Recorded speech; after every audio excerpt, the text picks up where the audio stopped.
very of the view that it's not just sufficient for teachers to report racist incidents and for it to be monitored at our end, looking at the reports that come to committee.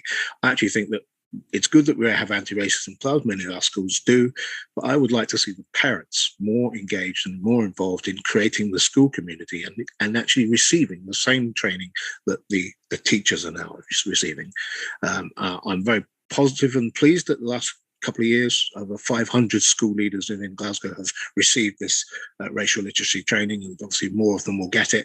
But I'd like to see parents and parent councils get that too, because it strikes me that when a child is doing a racial incident at a school and we report it, the whole mechanism is designed for not to excluding kids from the school. We want to keep those in, but educate them.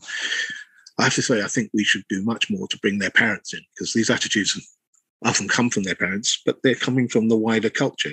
We can't ignore the fact that the whole culture is involved in that. So to wind up without doing another thing, I think that the impact on Scottish education of CRT is very minimal, but I think the commitment of a large number of educators out there to an actively anti-racist education system is there. And I think one of the ways we do that is by not just by talking about slavery, we actually talk about how the wider curriculum, maths involves Arab and African and Asian cultures. The numeral system is Indian, not just Arabic, it's Indian.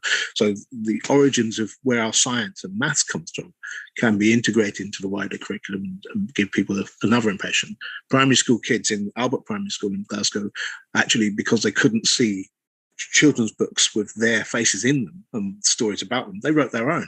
And they've done a brilliant job at filling a library full of books which have Asian, African and Chinese children and girls in particular at the forefront of the subject in the story. And seeing books that see them so you can be them is crucial to the positive development of children in our system.